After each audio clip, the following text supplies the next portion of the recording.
Tulog sila. Yung isa, masabi niya masakit ang ulo ko, wag niyo akong istorbohin ha. Nakakatuwa naman niya. Ayan, tignan niyo siya oh. Malungkot siya, masakit daw ulo niya. Namomroblema daw siya, wala daw siyang pera. Namomroblema siya sa buhay niya. Wala daw siyang pera. Kaya wag niyo daw siyang istorbohin. Yung isa naman natutulog, nagsasambating. Oh. Ano pa kayo? Nagsasambating sila.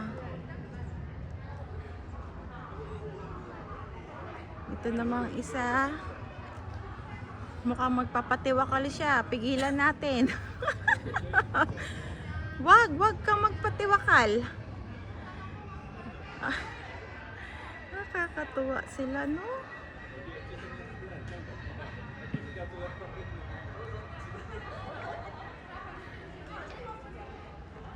Yung isa, anong ginagawa niya? Nagkakamot yung isa.